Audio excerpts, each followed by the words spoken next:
Today I talk with Grace Kim. She's a registered dietitian and the exclusive dietitian at TotalFusion Australia, one of Australia's best wellness clinics around. We talk about a range of things. Obviously, we talk about diet and nutrition, but then we also get into gut health, things like IBS and SIBO, and then we also talk about continuous glucose monitors, which is something not a lot of people are that familiar with yet. And Grace is actually running a program at TotalFusion all around continuous glucose monitoring and optimizing metabolic health. So lots of good tidbits in here. I hope you guys enjoy the episode. Of course, before we jump in, this podcast is brought to you by Vital Origin, Australia's best and most ethical animal-based brand, bringing you nature's original superfoods back into your diet. For all of our listeners, you can get 10% off on our store by using the discount code SOURCE10 at checkout. All right, here's onto our talk with Grace Kim. All right, Grace, welcome to the Health from the Source podcast. We're excited to have a chat with you today. Thanks, Richard. So am I. Thanks for having me. My pleasure. So we always like to start off just getting to know who we're talking to. So yeah, we can start, obviously you're a dietitian, so it'd be good to dive into how you got into that space, and then yeah, we can see where the conversation takes us. Great. Yeah. So growing up, I was a kid that was very much into all things related to food. Like the minute I'd wake up until the minute I'd sleep, it would all be about food. When my mum would come to pick me up, the first thing I would ask her is what's for dinner, that sort of thing. And so I spent a lot of my time in the kitchen, either cooking or baking. And it was so much so that when I was in high school, I actually thought that I wanted to be a pastry chef, which is very much the opposite to what I currently am. Yeah. And look, there are a couple of different reasons why that kind of, I guess, veered off course and I became a dietitian. Number one, my dad, being Asian, he sat down with me. He was quite a holistic kind of man. And he sat down and said, look, Grace, do you really want to help people lose weight or gain weight? And he was very much on the side of it would be nice if you could help people with their health. And in high school, my later years, I did also struggle with both gut issues, but also weight gain.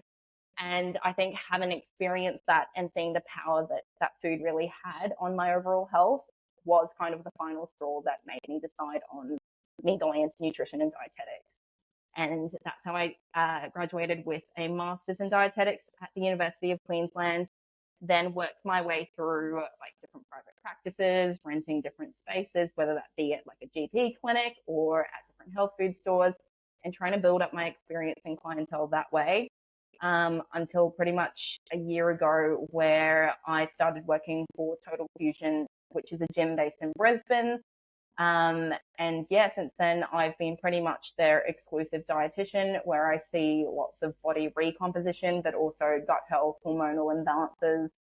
And I'm also part of a program called the Concierge Medical Program, which is a bit of a wellness program that is geared around longevity and trying to get you to live for as long as possible and for as healthy as possible. So I'm the lead dietitian for that program. Yeah, I'd love to open that one up a little bit as well, if we can get into that, because I think a lot of people are probably not familiar with that sort of more concierge approach to things, but good approach from your father, I guess, very pragmatic in getting you to focus on health improvement, which is great. It definitely led you down a very different path than pastry chef. I think it's important to still, this is something we've talked about on here before, of like connection to food.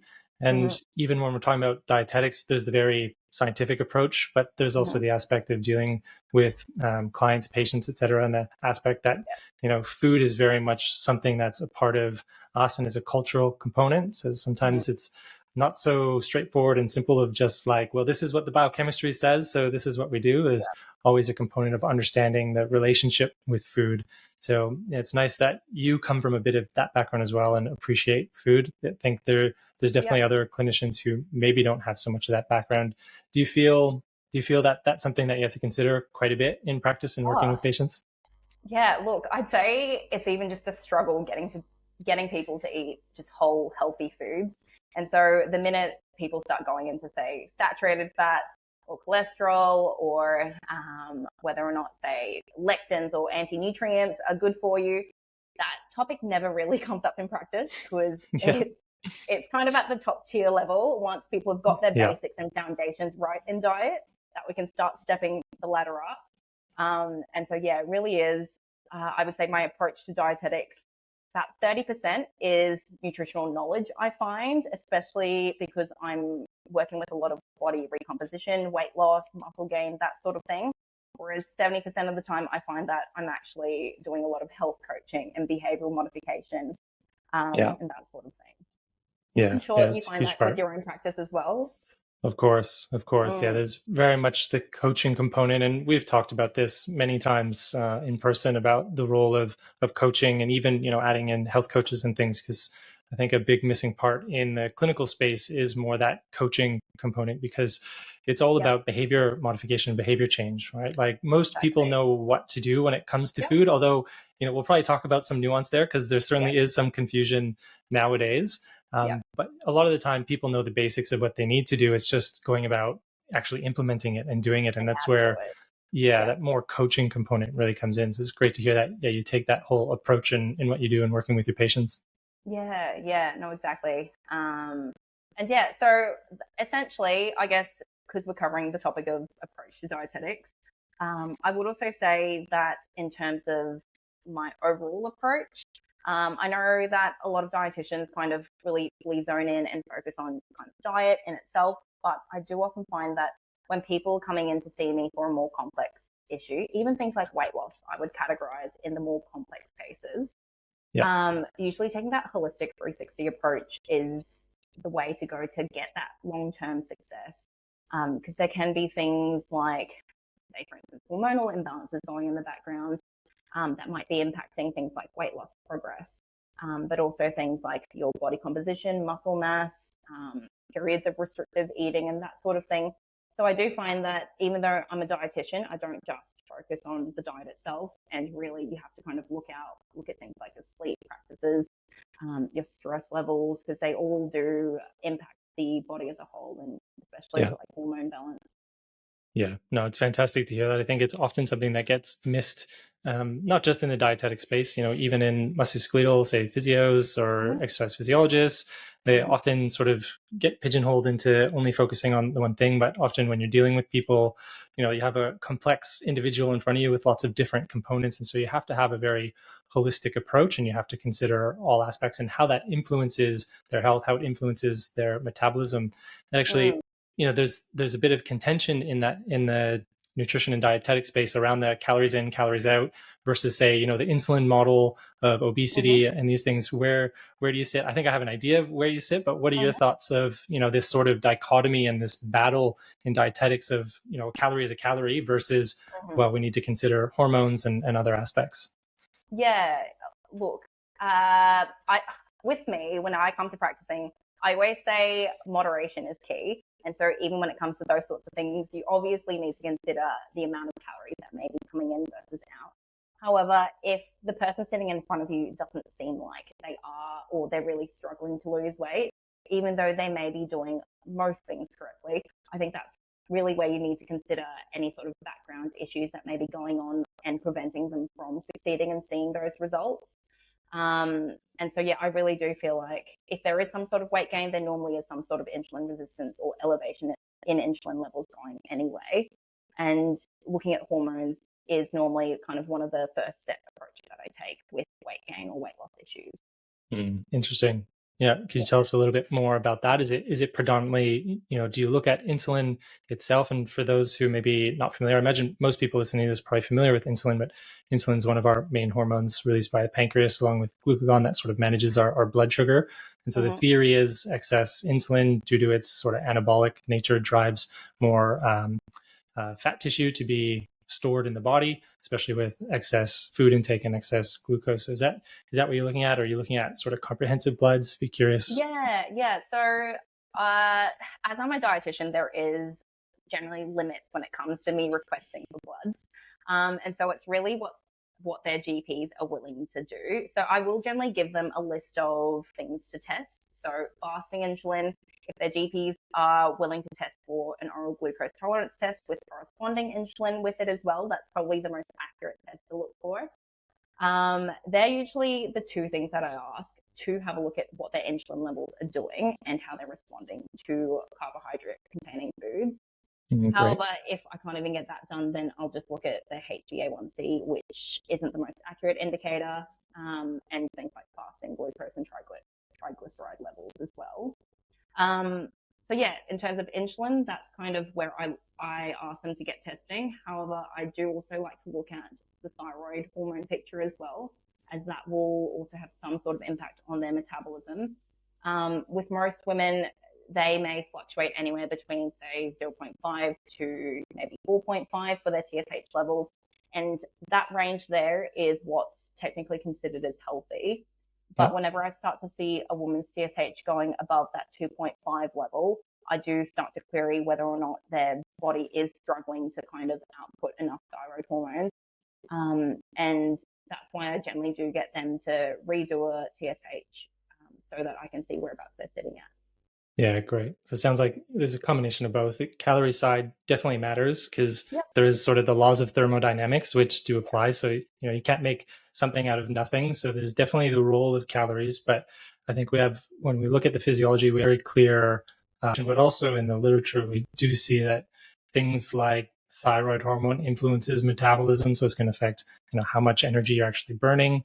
Definitely other hormones play a role. Insulin does play a role. So yeah, I see in the same where I think it's a combination of both of those that play a role. It's not one camp or the other. It's unfortunate that so many people always tend to sort of have to choose between. It'd be nice if we always find that middle ground between. So that's probably getting into the weeds a little bit of a few items. I wanted to touch, I guess, a little bit more broad on your general approach to dietetics outside of the holistic approach. Like if we focus on nutrition specifically, do you have a general framework? How do you view food and nutrition when working with people? Yeah, so I guess I'd like to just preface that, I guess, as a dietitian, I do believe that there isn't that one perfect diet out there for everyone. I wish there was, but we're all unique individuals. So the best diet really does depend on your own genetics and what's going on in your life, and also what your priorities are when it comes to health. And look, just like with anything, if one thing is good, normally there has got to be some sort of bad aspect about it as well. And so there are trade-offs for anything. So for instance, I generally like to opt for a higher protein whole foods approach. That's the majority of the reason for that is because I work 70% of the time with people who are trying to lose weight. And I do find that higher protein diet approaches tend to really decrease overall calorie intake because of the satiety effects that it has, but also really helps to increase or even retain lean muscle mass as well, so that we can help not slow down the metabolism. And so, yeah, generally speaking, I'd say that when it comes to a good diet, that's where I would veer off to. Yeah, okay. So focusing on high quality protein, and we've talked about that plenty here, and we've shared a lot on this podcast and through some of our content. I would agree that it's such an important role, and often for a lot of women as well, it tends to be that protein gets under consumed.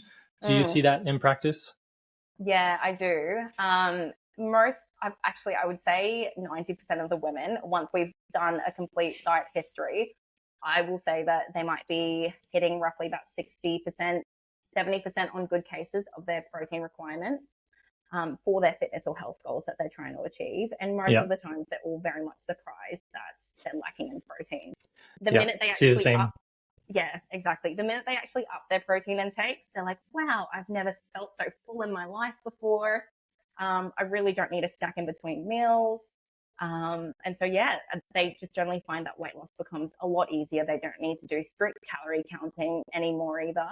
And so really focusing on a higher protein and higher nutrient-rich diet does really help with those. So it's helpful. Yeah, fantastic. I think that's the main thing, right? So many people get really stuck into the calorie counting component, but often what we find is when you do focus on like really good nutrient density and high quality protein sources, which often those are very nutrient dense, you usually find you're more full. You don't need to snack. Many things start to come in line a lot easier for people.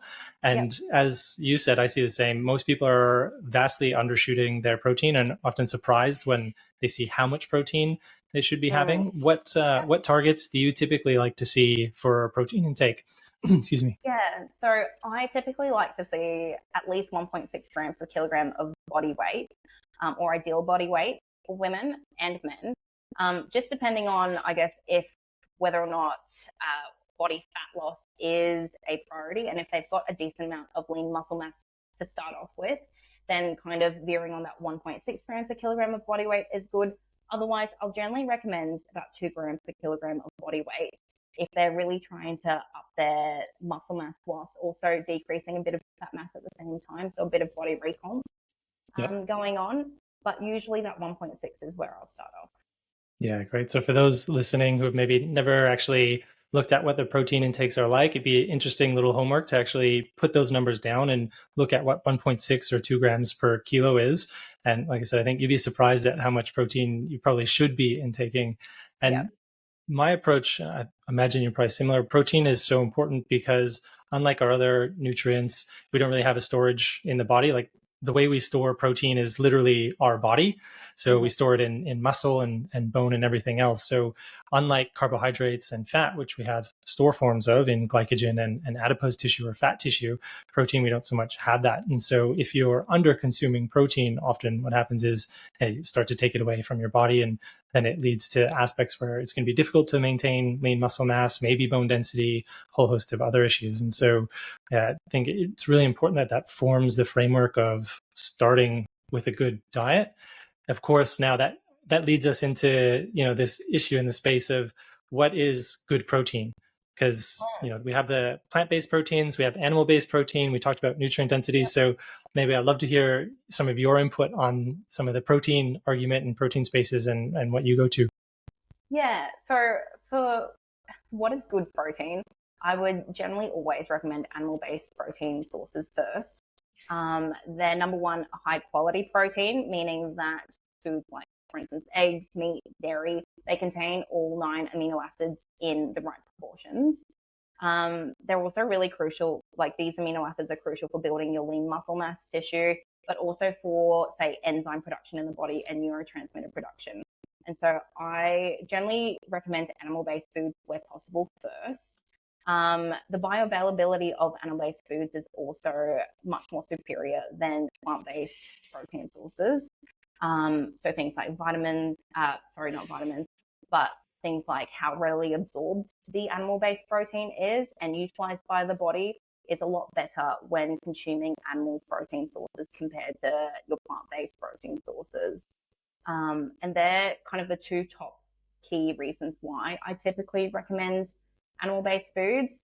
I guess the final little reason why I might prefer animal-based sources over plant-based is because animal-based tends to have a high proportion of protein versus, say, carbohydrates in the source. So if you're looking at plant-based sources such as tofu or beans and lentils, to get the same amount of protein in your tofu or beans compared to a steak, you'd be having to eat a lot more of it, and therefore a lot more carbs will be coming in with it as well. And as a result, in terms of calories, it's not as efficient use of calories for protein, if that makes sense. Yeah, absolutely. And we've talked a bit about that before on other episodes. So hopefully people understand that. And for those who are maybe not familiar, so bioavailability basically means how readily absorbed and utilized the nutrients are in that food. And so we do have very validated measures of looking at that in different protein sources, and almost bar none, except maybe I think tempeh. It's pretty much all animal-based sources that are on the top of the list as far as bioavailability. So when we're talking about the importance of protein, like we just said, how that really should form the foundation, then it sort of leads us down the path of considering animal-based. And some people, for moral, ethical reasons, they may choose not to go down that path, and that's a separate issue. But there's definitely a lot of misconception, I think, around protein and animal-based protein in relation to health, because there's definitely a shift, it seems, these days in moving towards plant-based. And yeah, it's a bit of a tricky one, because I think a lot of the science and the evidence suggests that what's better for us is sticking to the protein or the animal-based protein. And I want to pick your brain about the saturated fat and cholesterol, because that's probably where people go wrong. But before jumping into that, where do you sit with, I guess, the guidelines? Because being a dietitian, through schooling and working with GPs and other practices, we have the standard food guidelines. And then there's perhaps, emerging evidence, which may not necessarily fully line up. So, where do you sit on this paradigm of looking at where the current food guidelines are and how that's influencing, public health and people's health overall?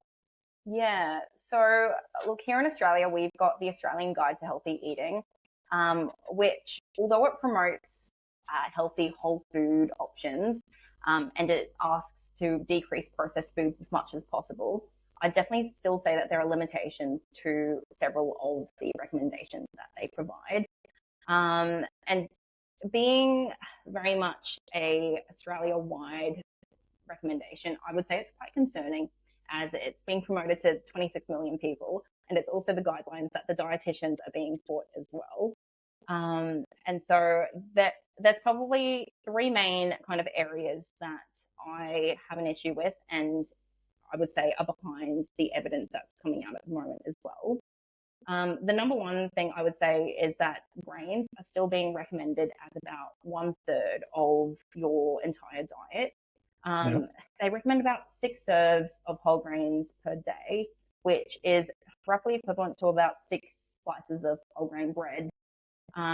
And as you've kind of touched on slightly as well, out of our macronutrients, proteins, fats, and carbs are really the only key macronutrient that we don't need to consume through our diet, whereas protein and fats are much like necessary nutrients that we require to be able to survive.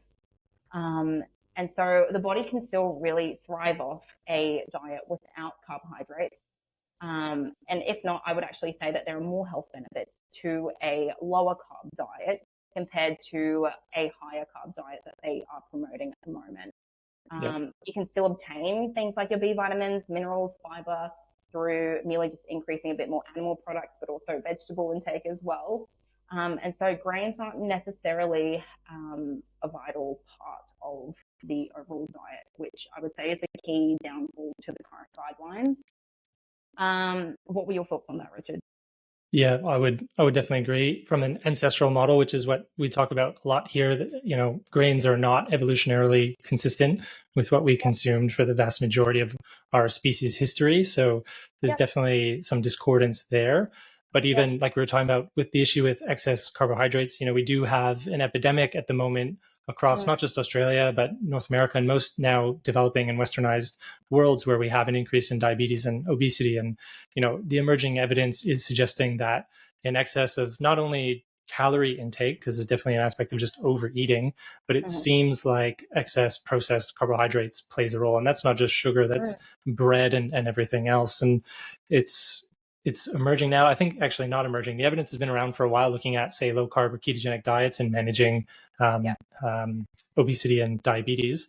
But yet, even still here in Australia, the Australian Diabetic Association still, took them a while to kind of accept that. And I think finally they may have adjusted some of the guidelines to allow a more low carb sort of treatment regime for managing obesity and diabetes. So we've slowly started getting there. But as I said, the literature has been around for a long time that this seems to be a really good approach for managing weight, because it seems to regulate the satiety signals a little bit more. And whether it's insulin or other signaling factors that play a role, I think there's good evidence, even just from weight management and diabetes management perspective, there's good evidence for that. But then obviously there's the broader topic of, considering, are grains really a good food for humans to be consuming? And I think there's at least some compelling evidence to suggest that it's maybe not the case. And of course, now we also have the glyphosate issue, which that's a whole other thing outside to talk about. But even just from plants themselves, we talked about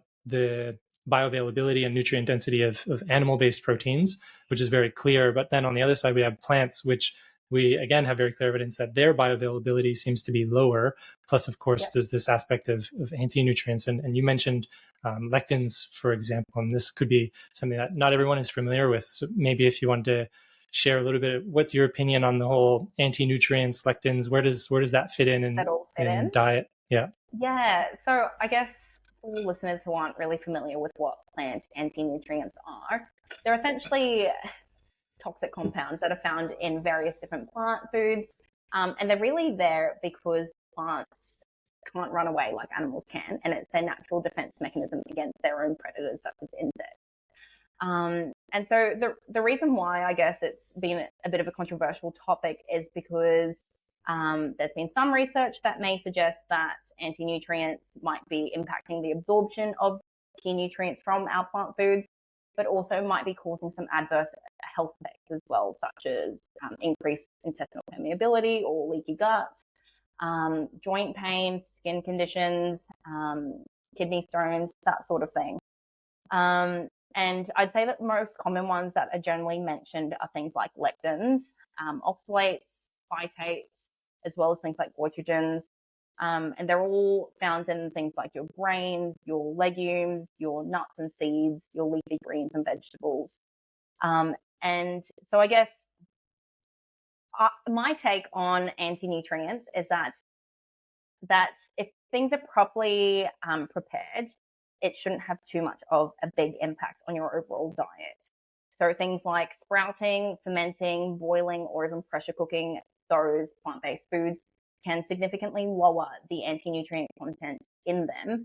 And as a majority, it can be vastly removed or deactivated. And so I'm a big believer that exposing your body to small quantities of slight toxic stresses to build that overall resilience is an important part of living. And so not treating your body as being a super fragile component and restricting everything just because it may be a toxic component. The only times that I would really consider removing or being aware of the anti-nutrients that are coming in would be if you are on a predominantly plant-based diet where everything is plants and therefore you have a bigger load of anti-nutrients coming in and you don't have that broad spectrum of meat or animal-based foods that can also give you high amounts of nutrients and vitamins and minerals. And then on the flip side, even if you are an omnivore and you consume meats, if you've got autoimmunity in the background, or if you have specific gut issues or symptoms of increased intestinal permeability, that's kind of where I would start to look to see if potentially anti-nutrients in the diet are causing symptoms for you and exacerbating. Yeah, great. I would agree with that aspect. And it ties back into what you're saying of everyone's different and you have to personalize to the person in front of you. I think there is a lot of scare tactics for sure in nutrition. I think a lot of people become very anxious about food and all these different compounds. And for a lot of people, they may not necessarily be that much of a factor. They could probably tolerate small amounts without too many issues, unless, of course, like you said, they have underlying conditions. But yeah, I would agree. I think most people can probably tolerate a certain amount without too many issues. Even gluten is something that for a while, a lot of people were terrified of. But now I think we're getting some evidence that even for a lot of people, because there was that whole area of research and the diagnosis of non-celiac gluten sensitivity or non-celiac wheat sensitivity. And so some of the recent research showed that it maybe wasn't the gluten at all. Maybe it was FODMAPs and they had underlying SIBO or something else. So it's not necessarily that the compound itself is problematic. It's more, what's going on in your body. Are you able to tolerate those? And that's the whole component of hormesis, right? It's like a small amount of a stressor helps the body, be able to deal with that a little bit more. Some people, would disagree that some of those compounds are hormetic. I talked to Anthony Chaffee just on a previous episode, and he's very much of the notion that all plants and all plant toxins are trying to kill you. So there's certainly a range across there, and some have been shown to be carcinogenic and other things. But I think, like you said, you have to take the context of the individual in front of you and see how you tolerate them. But in saying that, I think the leaky gut and intestinal permeability thing is really interesting because that's probably an area where we do have a plethora of data looking at things like, say, gluten or other lectins that seem to impact the intestinal barrier and lead to this leaky gut phenomena. Maybe if you could share a little bit more about what leaky gut is and why that leads to problems for people if they do happen to have leaky gut, because I know you do focus a lot on gut health. Yeah. So leaky gut is kind of the layman's term that I guess the public uses to refer to a phenomenon called intestinal permeability.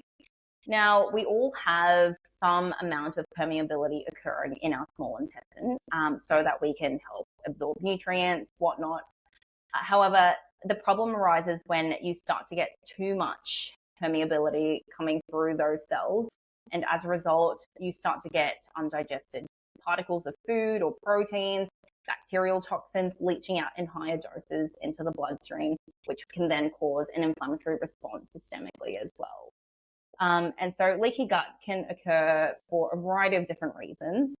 Oftentimes there can be bacterial imbalances occurring inside of the small intestine, such as SIBO, which is small intestinal bacterial overgrowth. This condition is actually quite a common condition, but it's just unfortunately not tested for as much at GP practices or by your gastroenterologist. And which is surprising.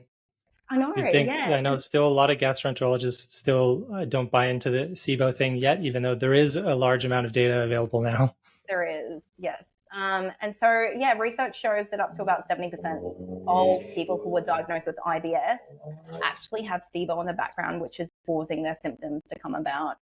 And so that could be one of the reasons why there could be leaky gut going on. Otherwise, I've actually found that stress and the evidence as well around there, the gut-brain connection and stress causing an increased intestinal permeability as well. Yeah. And in this day and age, lots of people are going through chronic stresses, whether it's work-related or personal or family. And that in itself, after chronic periods of stresses, can also lead to poor, I guess, gut tolerance, and is allowing more of those microbial particles or undigested food particles into the bloodstream. And so, yeah, I guess all in all, lots or a lot more people have leaky gut at the moment. And food intolerances can often come because of the leaky gut phenomenon, which is probably why we also see lots and lots more people having food intolerances these days. Yeah, it's kind of one of the hallmarks that people don't realize is a sudden increase or slow increase even in a lot of food intolerances is usually some underlying intestinal hyperpermeability there. I think the really important thing for people who do have IBS is in understanding that SIBO may be an underlying cause, because for a lot of people dealing with IBS, and I'm sure you see many patients dealing with this, is that they're told that it's just a syndrome. It's a sort of diagnosis due to exclusion, and there's not really any treatment at all. But now we see that, yeah, I think ranging between 30 to 70% of cases of IBS have some underlying SIBO or intestinal methanogen overgrowth. So it gives hope for people knowing that there's something now that can be treated. And usually, and I've seen that people get quite good results when you do treat underlying SIBO. Is that something you see as well? Yeah, no, definitely. A lot of my clients will say, I wish this was tested 4, 5, 10 years ago so that they hadn't had to deal with all these gut issues or symptoms for that long. And yeah, I do find that once the SIBO has either been eradicated and the underlying root cause of the SIBO has also been targeted to prevent relapse, it does very much result in longer term benefits to gut health overall. Yeah.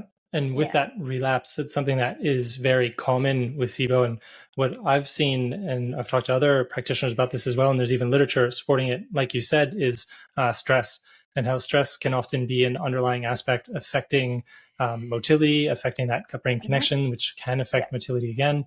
Also alters the microbiome, makes them more susceptible again to SIBO. And that's often a very underutilized area to focus on, because again, like you said, most people nowadays are just rampant with stress just due to the nature of modern lifestyles. So that stress component and the other lifestyle components need to be addressed. And that's where taking a holistic approach is really important, because again, if you have your blinders on and you have a bit of a too reductionist approach, you sometimes miss the forest for the trees, and then you don't get ideal results, let's say. Yeah. Oh, definitely. Yeah. And I guess stress is also one of the most difficult things to resolve, just because you can't just give them a pill and decrease their overall stress levels within an instant. And so I definitely say it's generally a work in progress with SIBO clients, where stress is one of their instigating or triggering factors. However, with the help of things like counselors or psychologists, but also just implementing different stress practice routines or stress management routines, I do find that that can definitely help overall reduce total stress levels.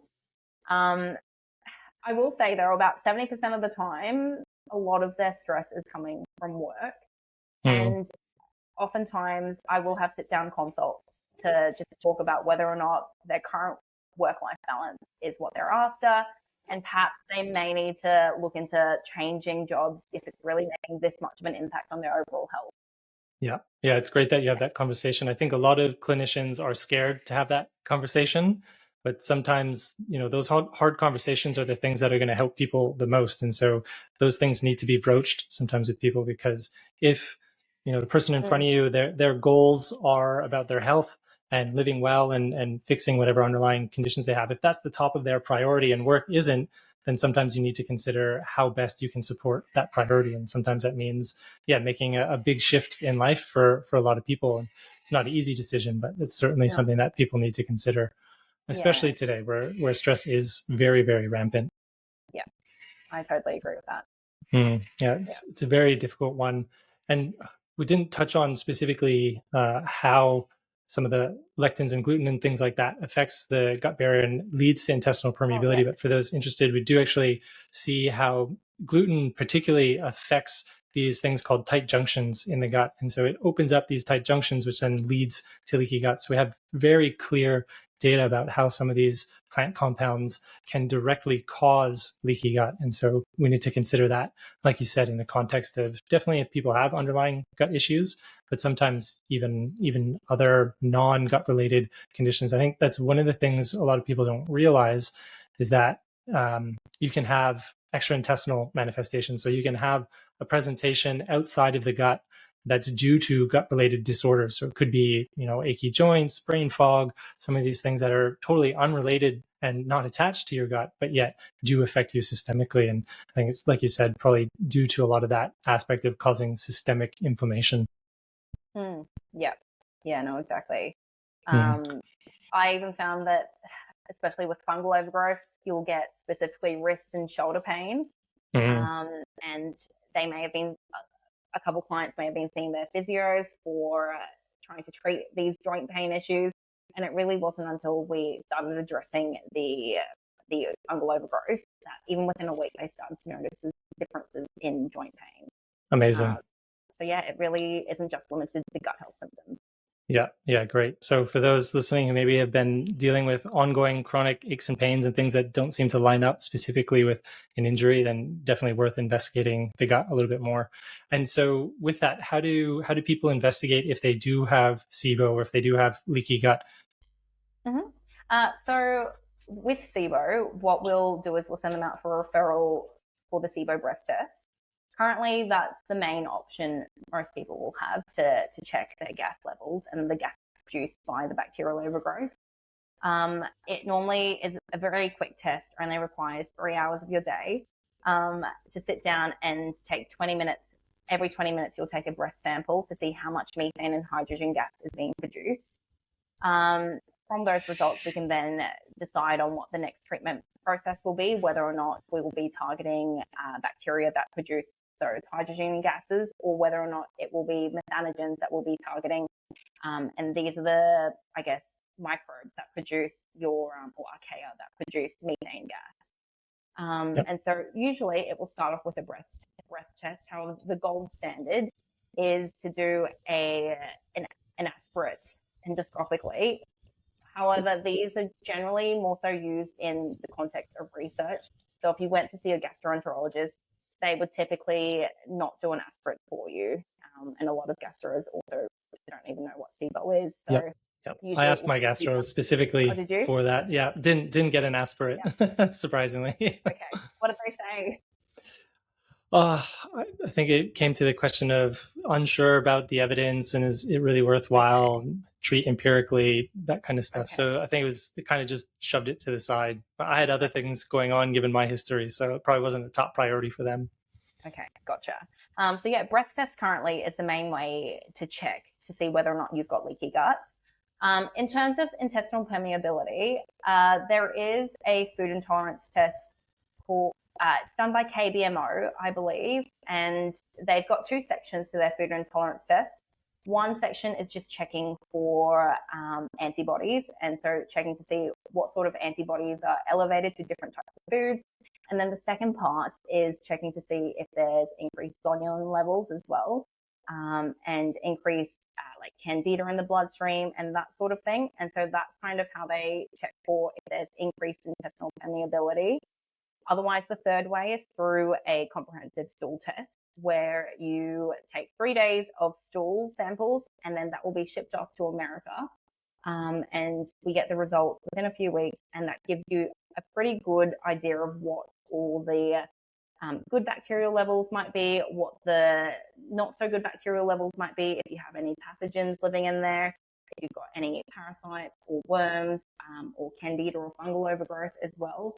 But it also gives you a bit of like a stool chemistry, so you can see, I guess, how much inflammation there might be in the gut.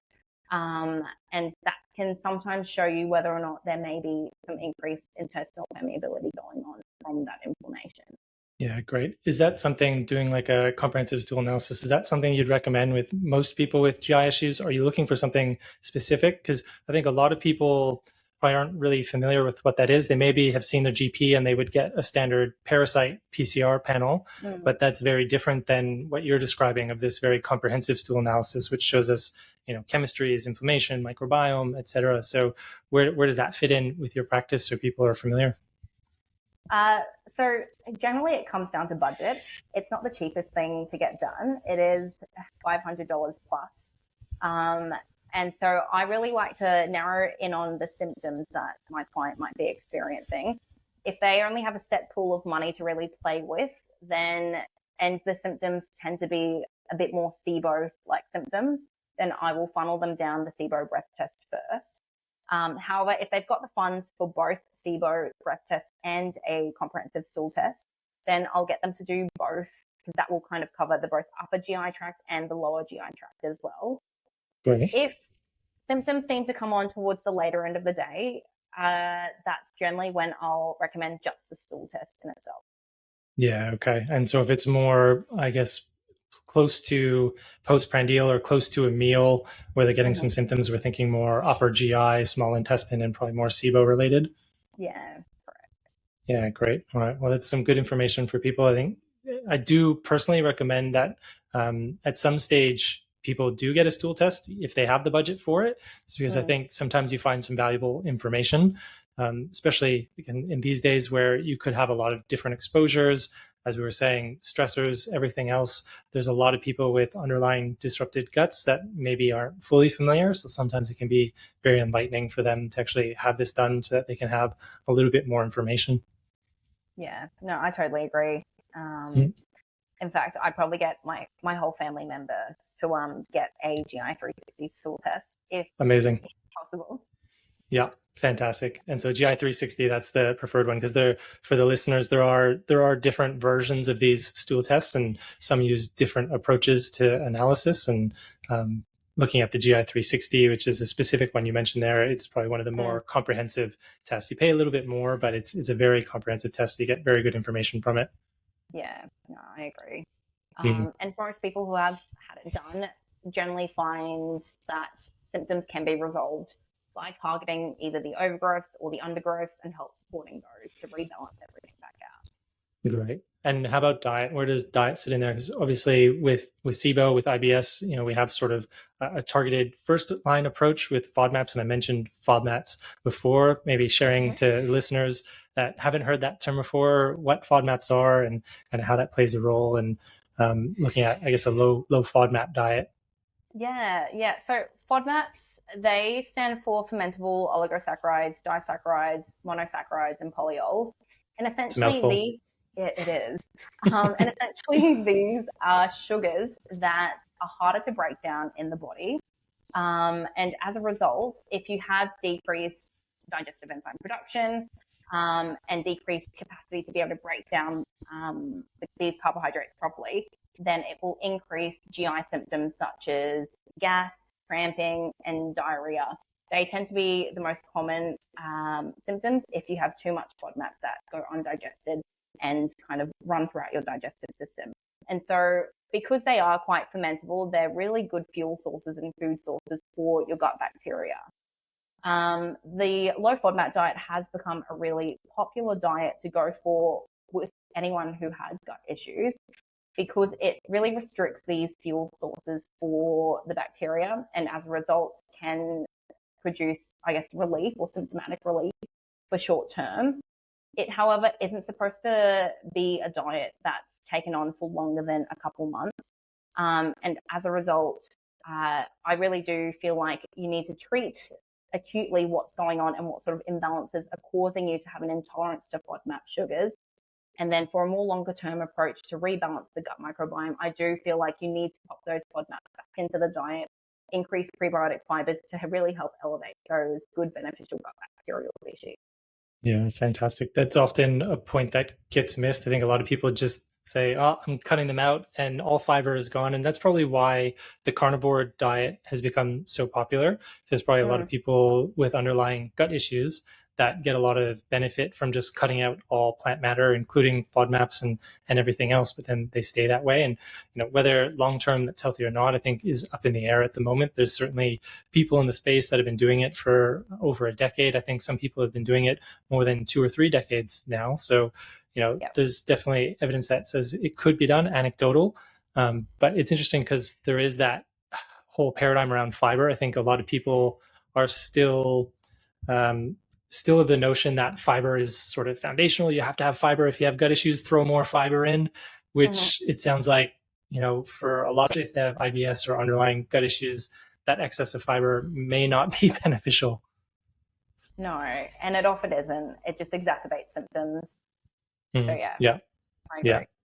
Yeah, great. And fiber thing, it's an interesting place, but I think, like you said, it's probably one of the things where we do want to build back that tolerance for people so that it's reintroducing the things so that they can have a broader diet again and not just completely staying to a highly restricted diet for the rest of their life, which, there's also mental health aspects to that. It can affect other things as well. So if we can reintroduce things and treat the underlying aspect, like you said, then that's the ideal state. Yeah, exactly. Great.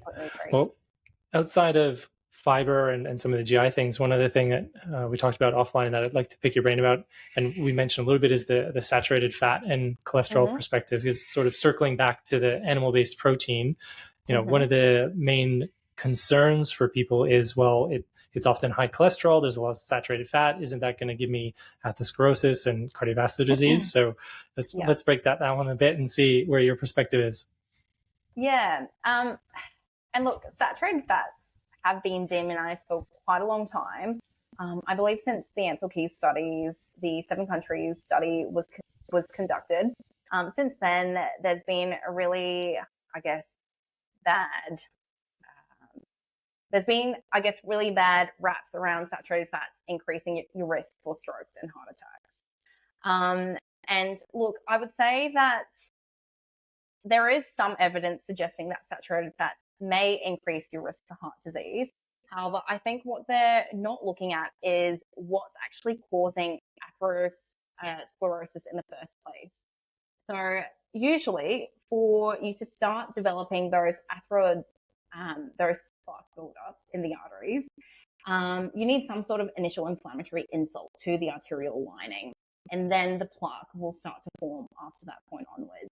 And this initial inflammatory insult really could be anything from having chronic hypertension, so high blood pressure, potentially even things like smoking, and insulin resistance could also be a big factor to that as well. I believe even things like the research shows that poor dental health and even I've seen some of that. Can be increasing inflammation and therefore linked to a greater risk of heart disease. And so I think what people are forgetting about is really what's causing that initial trigger for then cholesterol to start building up in the arteries over time. And yes, while saturated fats may increase cholesterol levels in certain individuals, it doesn't in all individuals. And especially for people that are following a low carbohydrate, whole food diet that might be higher in saturated fats, I don't believe it really does impact it too much. Yeah. Again, I think it comes down to nuance and context. People get a little bit too focused on one specific thing when usually there's a very complex system and many different signaling pathways and a lot of different things that are occurring that lead to a disease state. And so it's more that correlation doesn't mean causation. I think I would agree. And I'd reference back to Anthony Chaffee. He also has talked quite a bit about that in a recent podcast. So yeah, I think there's a growing amount of evidence in that space. I would tend to agree. It tends to be more complex, and it circles back to that insulin component and making sure you're metabolically healthy. And that's somewhat of the paradox, right? There's a lot of people who end up going low carb keto. They lose a lot of weight. Their metabolic markers all start to improve. Everything is looking better, but then their LDL goes up a little bit. And so people get really, really scared about that. Yeah. And they'll stop. Yeah. Yeah. Exactly. Yeah. Which is tricky. Exactly. And I also think the tricky part about research in this sphere, or really any research in the nutrition sphere, is there's so many confounding factors when it comes to, say, epidemiological studies, and even RCTs. It can be quite difficult to control exactly what that person is doing outside of diet, which can all have, I guess, like a healthy user bias. Yeah. And so it really does become tricky to just isolate one component and say that this is what's causing that. But that's, I guess, just nutrition in a nutshell. Yeah, I think that's the tricky thing. And being in your field, it's one of the younger sciences, really, when we look at medicine and everything overall. Like nutritional science is still quite young. You mentioned Ancel Keys. That was really like the birth of a lot of the early nutritional science, I think in the 50s or 60s. So we haven't had a ton of science and evidence to really inform us. And I think we're still learning a lot. And it's probably still an emerging space. I know there's certain individuals and some clinicians that are very adamant about lower LDL and really dropping that down. Have you looked at or have you seen any of the lean mass hyperresponder evidence yet? Dave Feldman and Nick Norwitz? No. Yeah, okay. I'd highly recommend checking out. And for the listeners, I'll put some links in the show notes for people to look at. So these lean mass hyperresponders are basically individuals who normally had a normal LDL, cholesterol, everything else, but when they go low carb, they get an increase in their LDL to levels similar to familial hypercholesterolemia, so really, really high. But they also get an elevation in HDL, normal or low triglycerides, body composition's good, insulin's good, but yet it seems, their LDL skyrockets, but they don't have any signs of atherosclerosis, both in soft plaque or hard plaque. So they're really interesting research they're doing now, which hopefully will shed a little bit more light into the space. And maybe over the next couple of years, we'll get a little bit more information to be able to guide people more. Great. Yeah, that sounds really interesting. It's very interesting research. Highly recommend checking it out. Great. Thanks, Richard. Yeah, no problem. Well, I think that dives into the saturated fat a little bit. The other one I wanted to touch on with you, which again, we talked about offline. I know you've been doing a lot in this space, especially at TotalFusion and what you're doing there in the concierge medicine space. And I think you've developed a little bit of a program around this, is looking at CGMs and using CGMs in clinical practice. So that for our listeners, that's a continuous glucose monitor. So maybe if you could share a little about that and the benefits of doing it and what you're doing in that space. Yeah. So the CGM program that we have developed over at TotalFusion is a 4-week-long program where they get daily check-ins from the dietitian, myself. And essentially, the reason why we decided to put together this program is because even in the healthy population, we're constantly having lots of spikes in blood sugar levels throughout the day. And really the only time that you get to see what your blood sugar levels are like is your once-a-year annual blood test that you get at your GPs. And that's not a very good, accurate indication for how your daily fluctuations are. There's lots of research showing the link between high variation or high variability in your blood sugar levels and increased cardiovascular risk as well. In addition to, I guess, if you've got constant spikes throughout the day, having less spikes can also help improve metabolic health, but also body mass and specifically body mass percentage as well. And so we've put together this program to help the well population at the gym to have access to CGMs and see exactly how their blood sugars are fluctuating depending on their foods that they're intaking, but also exercise, sleep and stress also surprisingly have huge impacts on blood sugar levels and insulin resistance in the background. And that would probably surprise a lot of people.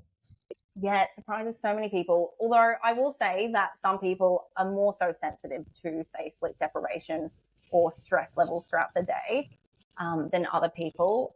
However, lots of people are so surprised that it's not just diet that are causing the spikes throughout the day for them. So it's Yeah. a really great way to get some insight into your own metabolic health and exactly how you should be adjusting the way that you're eating and training and sleeping.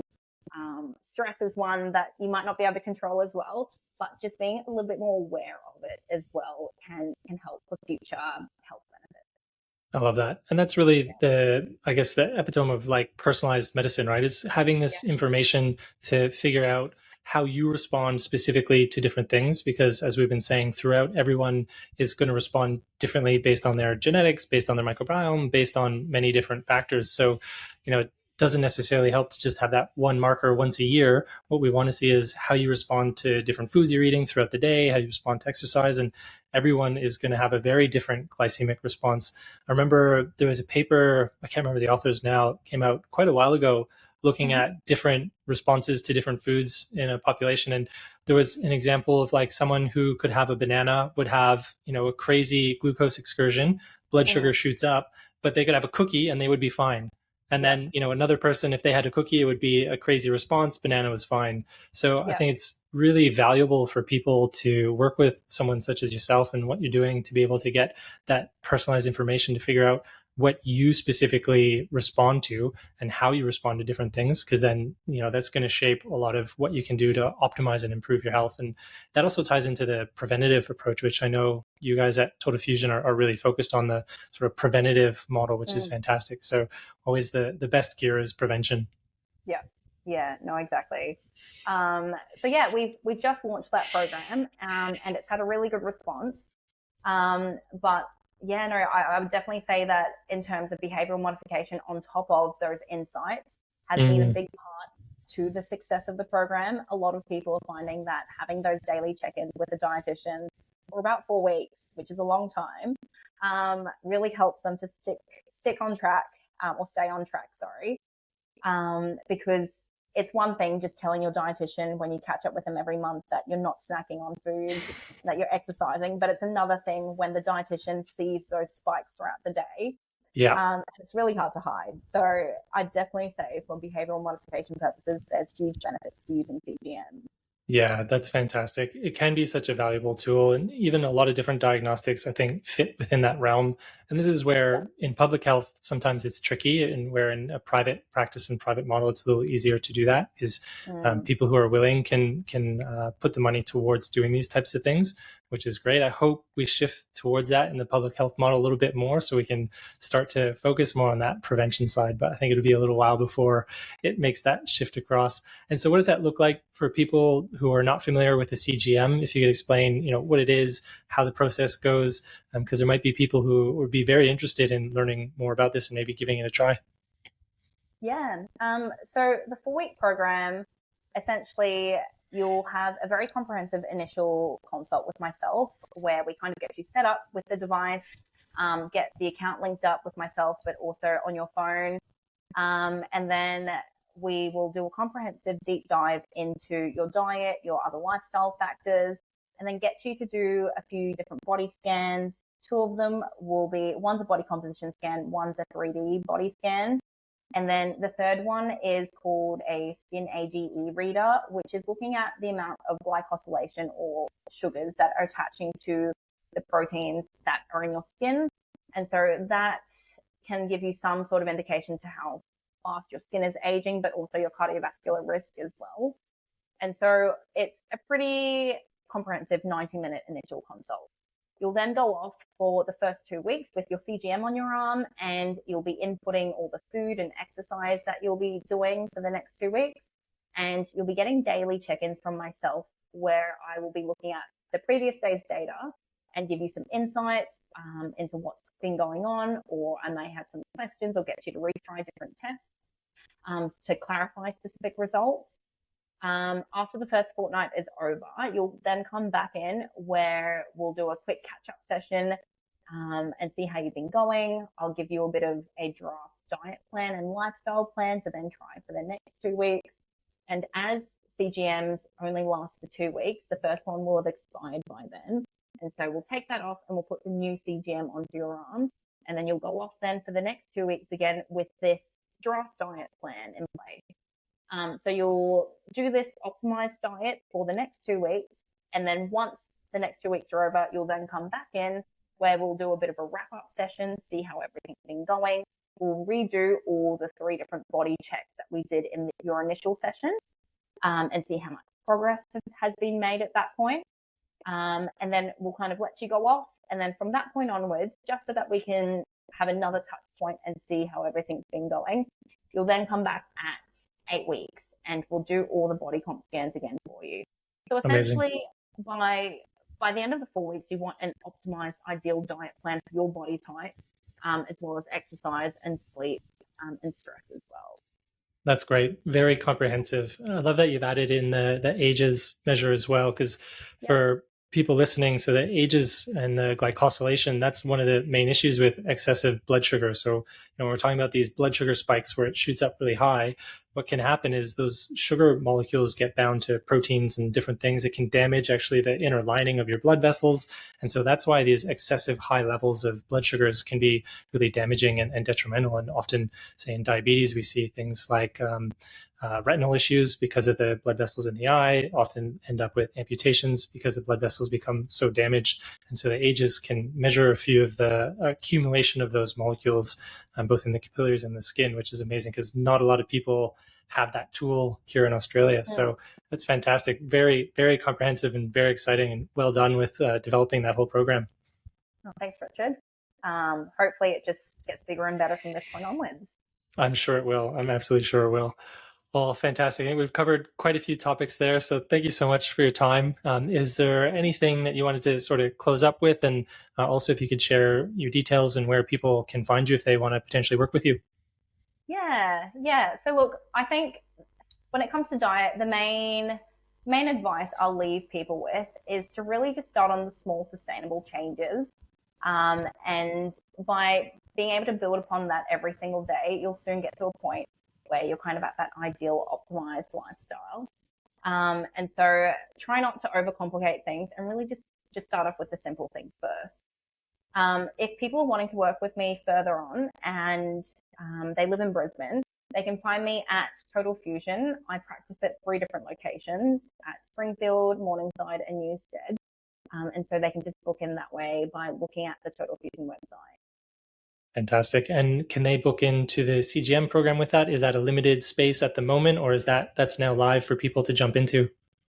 Yeah, so the CGM program does have limited spaces per month, just because it is quite time intensive on my end of things. Currently, we're fully booked for this month. However, if they are interested in doing it in the near future, they can always inquire and we should be able to book them in. Amazing. Great. Well, I'll definitely put any of the notes for people listening who are interested in those things, either in working with you or jumping on that program. I'll put it in the show notes so people can find that. Otherwise, thank you so much for your time. It was great to catch up with you again, and I look forward to chatting with you very soon. Great. Thanks so much, Richard. Thanks, Grace. Thanks for listening to today's episode. If you enjoyed the content, be sure to subscribe so you don't miss out on any future episodes. And if you're looking to add in nature's most nutrient-dense foods back into your diet, be sure to check out vitalorigin.com.au and use coupon SOURCE10 at checkout for an extra 10% off. We'll see you guys on the next episode.